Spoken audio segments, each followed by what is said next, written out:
25장. 베스도가 총독의 임무를 수행하기 위해 가이사랴에 도착하고 나서 사흘 후에 예루살렘으로 올라갔다. 대제사장과 고위 지도자들이 바울에 대한 복수심을 다시 새롭게 다졌다. 그들은 호의를 베풀어 달라고 베스도에게 요청했다. 그들의 고발에 응해 바울을 예루살렘으로 보내달라고 한 것이다. 물론 거짓말이었다. 그들은 예전의 음모를 재개하여 길에 매복해 있다가 그를 죽일 참이었다. 베스도는 바울의 관할 구역은 가이사랴이며 자기도 며칠 후에 그리로 돌아갈 것이라고 대답했다. 그는 그때 나와 함께 가서 그의 잘못을 마음껏 고발하시오 하고 말했다. 베스도는 여드레 또는 열흘 후에 가이사랴로 돌아갔다. 이튿날 아침에 그는 법정에 앉아 바울을 불러들였다. 바울이 들어서는 순간 예루살렘에서 내려온 유대인들이 그에게 달려들어 온갖 과격한 고발을 퍼부었다. 그러나 그 중에 그들이 입증할 수 있는 것은 하나도 없었다. 이어서 바울이 증언대에 서서 간단히 말했다. 나는 유대인의 종교나 성전이나 황제에게 아무것도 잘못한 것이 없습니다. 그뿐입니다. 그러나 베스도는 유대인들의 환심을 사고 싶어 이렇게 말했다. 그대가 예루살렘으로 올라가 거기서 재판을 받으면 어떻겠소? 바울이 대답했다. 이 순간 나는 황제의 법정에 서 있습니다. 나는 얼마든지 이 자리에 설 권리가 있으며 앞으로도 계속해서 여기에 서 있을 것입니다. 나는 유대인들에게 아무것도 잘못한 것이 없으며 총독께서도 나만큼이나 그 사실을 잘 아십니다. 만일 내가 범죄를 저질러 사형을 받아 마땅하다면 기한을 정하십시오. 달게 받겠습니다. 그러나 저들의 고발이 사실 무근이라면 그렇다는 것을 총독께서도 아십니다.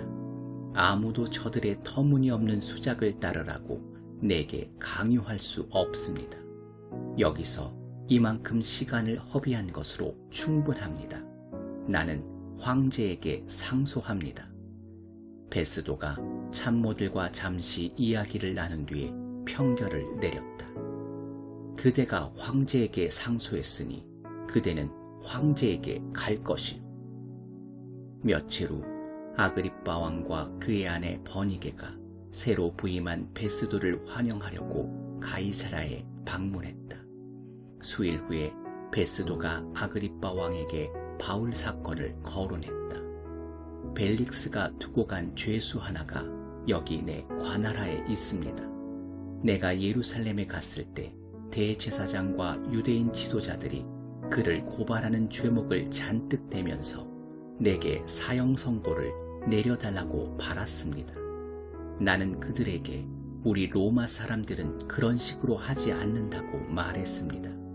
고발당했다는 이유만으로 사람을 판결하지 않으며 반드시 피고에게 원고와 대면해 자신을 변호할 기회를 준다고 말했습니다.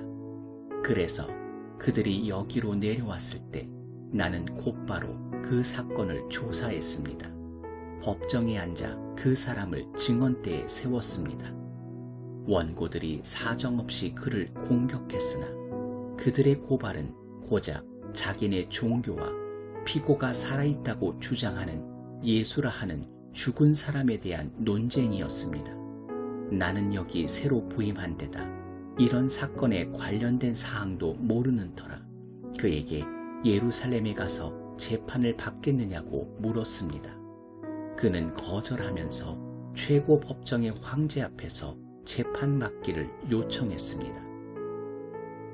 그래서 나는 로마에 있는 황제에게 그를 보낼 때까지 다시 수감해 두도록 명령했습니다.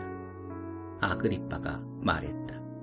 내가 그 사람을 보고 그의 이야기를 들어보고 싶습니다. 좋습니다. 베스도가 말했다. 아침에 가장 먼저 불러드릴 테니 직접 들어보십시오. 이튿날에 가이사라의 주요 인사들이 모두 대연회장에 모였고 군 고위 장교들도 함께 왔다. 아그리빠와 버니게가 성대하고 위엄있게 입장해 자리를 잡았다. 베스도가 바울을 데려오라고 명령했다. 베스도가 말했다. 아그리빠 왕과 귀빈 여러분, 이 사람을 잘 보십시오. 많은 유대인들이 예루살렘에서 시작해 이제는 여기서도 그를 없애달라고 나한테 청원했습니다. 그들은 더없이 맹렬하게 그의 처형을 요구했습니다. 내가 조사해보니 그는 아무 죄도 짓지 않았다는 판단이 섰습니다. 그는 황제 앞에서 재판받게 해달라고 요청했고 나는 그를 로마로 보내기로 승낙했습니다. 하지만 내 주이신 황제께 뭐라고 써야 하겠습니까? 유대인들이 내놓은 고발은 다 허위로 꾸민 것이고 그 밖에 내가 더 밝혀낸 것은 하나도 없습니다.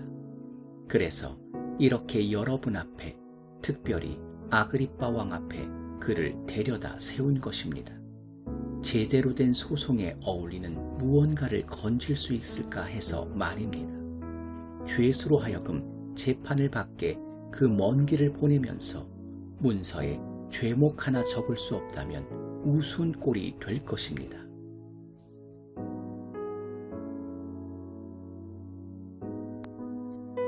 (26장) 아그리빠 왕이 바울에게 직접 말했다. 어서 그대 자신에 대해 말해보시오. 바울이 증언대에 서서 자신의 이야기를 했다. 아그리빠 왕이여, 왕께서 유대인의 풍습과 우리의 모든 집안 싸움에 대해 잘 알고 계시니 다른 누구보다 왕 앞에 유대인들의 이 모든 고발에 대해 답변하게 되어 다행입니다. 젊어서부터 나는 예루살렘의 내 민족들 속에서 살았습니다. 이 도성에서 내가 잘하는 것을 지켜본 유대인들은 만일 그들이 위험을 감수할 마음이 있다면 왕께 직접 증언할 수도 있을 것입니다. 내가 우리 종교의 가장 엄격한 분파인 바리새인으로 살았다는 것을 알고 있습니다. 내가 이렇게 유대인들에게 고발당하는 것은 내가 하나님께서 우리 조상에게 주신 약속, 12지파가 오랜 세월 동안 밤낮으로 바라보며 살았던 그 소망을 믿고 진지하게 여기며 그 약속에 마음과 생명을 바쳤기 때문입니다. 시험을 거쳐 검증된 소망을 내가 굳게 붙잡았기 때문입니다.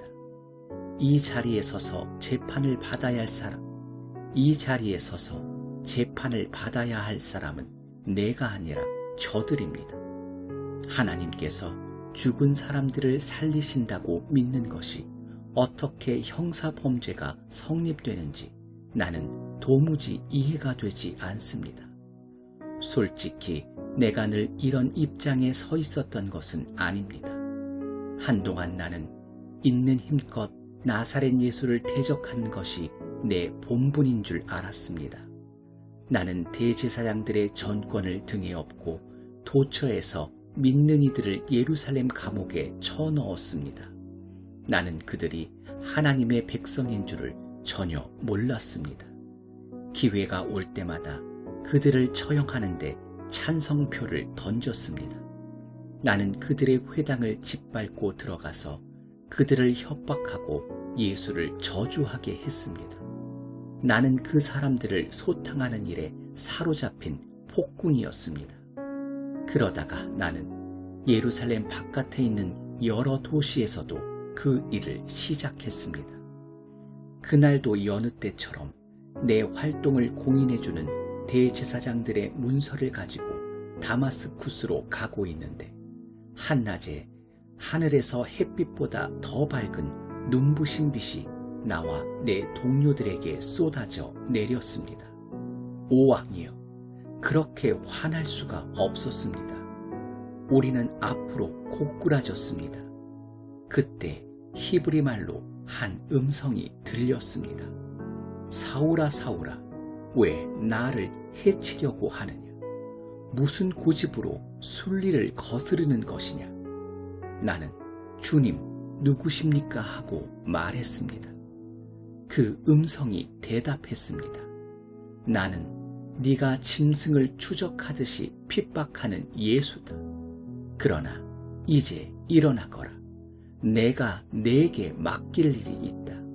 너는 오늘 일어난 일과 내가 앞으로 너에게 보여줄 일에 종과 증인이 될 것이다.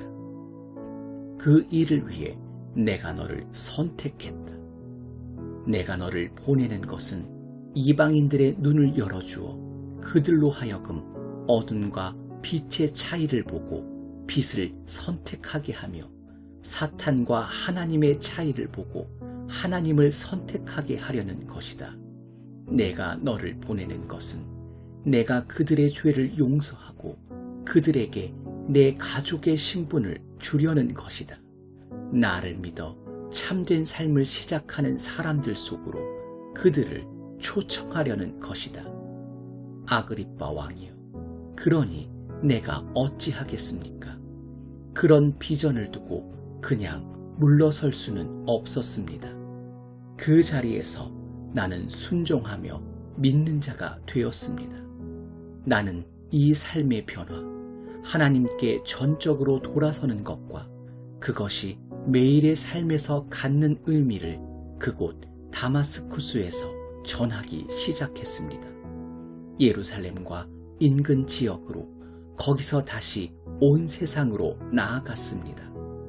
그날 유대인들이 성전에서 나를 붙잡아 죽이려고 한 것도 바로 온 세상으로 나아간 것 때문입니다. 저들은 하나님을 자기들한테만 묶어두려고 합니다. 그러나 하나님께서는 약속하신 대로 내 편에 서 주셨습니다. 내가 지금 이 자리에 서서 하는 말은 왕이나 어린아이나 할 것 없이 누구든지 들으려고 하는 사람에게 내가 들려준 이야기입니다. 그리고 이 모든 말은 예언자들과 모세가 그렇게 되리라고 한 것과 정확하게 일치합니다. 그것은 첫째로 메시아가 반드시 죽어야 하며, 둘째로 그분이 죽은 자들 가운데서 살아나셔서 하나님을 모르는 사람들과 하나님을 경외하는 사람들 모두에게 하나님의 빛을 비추는 첫 번째 빛이 되리라는 것입니다. 베스도에게 이 말은 버거운 것이었다. 그는 큰 소리로 말을 잘랐다. 바울, 그대가 미쳤소. 책을 너무 많이 읽고 허공을 너무 오래 쳐다봤소. 그만 자중하고 현실 세계로 돌아오시오. 그러나 바울은 물러서지 않았다. 베스도 총독각하, 정중히 아뢰옵니다. 나는 미치지 않았습니다. 맑은 정신으로 똑바로 말하고 있습니다. 왕께서는 내가 무슨 말을 하는지 잘 알고 계십니다. 내 이야기 중에 왕께서 제정신이 아니라고 여길 만할 말은 하나도 없었다고 확신합니다. 왕은 오래전부터 이 일을 다 알고 계셨습니다. 이 일은 아무도 모르게 벌어진 일이 아닙니다. 아그리빠 왕이요, 예언자들을 믿으시지 않습니까? 대답하지 않으셔도 믿는 줄로 내가 압니다. 그러자 아그리빠 왕이 대답했다. 이대로 더 가다가는 내가 나를 그리스도인으로 만들겠구나. 바울이 결박된 채로 말했다. 그것이 내가 기도하는 바입니다. 지금이나 나중이나 왕뿐 아니라 오늘 여기서 이야기를 듣고 있는 여러분 모두가 나처럼 되기를 바랍니다. 이렇게 결박된 것만 빼고 말입니다. 왕과 총독이 버니게와 참모들과 함께 일어나 옆방으로 가서 지금까지 들은 것을 두고 의논했다. 그들은 금세 바울이 무죄라는 뜻을 같이 하며 말했다. 이 사람은 사형은 고사하고 감옥에 갇힐 만한 일도 한 적이 없습니다. 아그리빠 왕이 베스도에게 말했다. 황제 앞에서 재판받기를 요청하지만 않았어도 지금 당장 석방할 수 있었을 겁니다.